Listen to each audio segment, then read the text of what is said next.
3 വർഷം ഗൾഫിൽ പോയി കഷ്ടപ്പെട്ടതും മുത്തേ ഞാൻ നേടി വെച്ചതെല്ലാം അയച്ചു തന്നതും എല്ലാം നിൻ സ്വന്തം പേരിൽ തന്നെ ബാങ്കിലിട്ടതും ഏലോടെ ബാക്കി എല്ലാം നീ കൈക്കലാക്കിയതും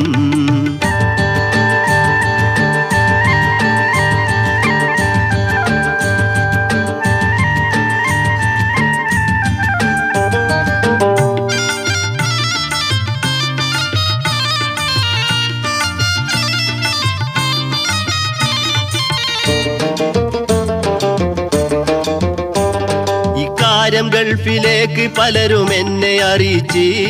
ഒക്കെ ഫസാദ് പറച്ചിലെന്ന് ഞാനും നിരീച്ച്